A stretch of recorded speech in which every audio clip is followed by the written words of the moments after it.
Et donc, mon mot de la fin, si je veux conclure sur cette notion de nuit noire de l'âme, si je veux dire le mot de la fin, je dirais que la nuit noire de l'âme, c'est la victoire. C'est la victoire sur ce qui faisait un obstacle à ta percée, en fait. Mais cette victoire, elle est d'abord mentale. D'accord? Donc, il y aura un test final. Et ça, c'est pas dans le désert. Ça, c'est quand tu commences déjà à cueillir les fruits de ta terre promise. Quand tu commences déjà à entrer dans ta terre promise. Et juste à ce moment-là, je pense, en tout cas, ça, c'est ce que moi j'ai vécu. Bon, je ne prétends pas avoir la science infuse. Les histoires se suivent et ne se ressemblent pas. Mais de mon histoire, de mon vécu, c'est vraiment le test final qui te permet justement Parce que si tu parviens à avoir la victoire sur toi-même, sur tes démons, parce que ce moment-là, je vous assure que j'allais prendre une décision, mais terrible. Une décision, mais alors qui allait amener ma vie dans une autre direction. Et maintenant, je suis pleine de reconnaissance de ne l'avoir pas pris, cette direction. Cette direction, cette décision, en fait. Mais ça, vous voyez, ça se passe dans ta tête. Tu crois que tu vas mourir.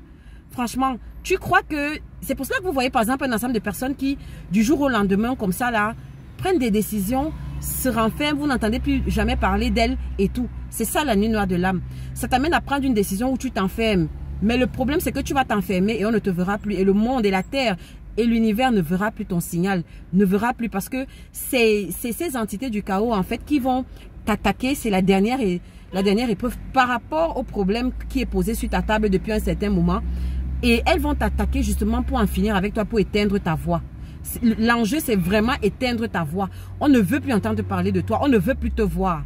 Et ça va se passer dans ta tête. Tu auras un ensemble de pensées et ça te semblera tellement logique que tu penseras que oui, ça vient de toi. Ça ne vient pas de toi. Et donc, pour moi, c'est l'étape finale. Tu dois te vaincre toi-même. Tu dois vaincre tes démons. Tu dois vaincre la partie sombre de toi-même. Et donc, Dieu t'amène ou bien l'univers t'amène à ce point-là. Et ça se passe dans ta tête. Et c'est une agonie. Et je pense pour ma part que... la nuit que Jésus a passée, pour ceux qui sont chrétiens, à Gethsémane, au jardin des Oliviers, cette nuit on dit qu'il agonisait au point où ses larmes devenaient des grumeaux de sang. C'était une nuit noire de l'âme.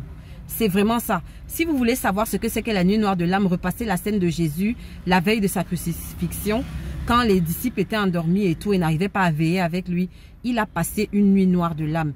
Et ceux qui décortiquent, qui connaissent un peu la Bible et tout, qui connaissent un peu cette histoire, les experts disent que, les hommes de Dieu disent que la victoire s'est faite là. Ce n'était pas à la croix. La croix, c'était l'application numérique. Mais vraiment, la victoire s'est faite là. Donc, si tu as passé la nuit noire de l'âme et que tu as coché la bonne case, tu es déjà dans ta terre promise. Tu as déjà vaincu. C'est la victoire. Voilà.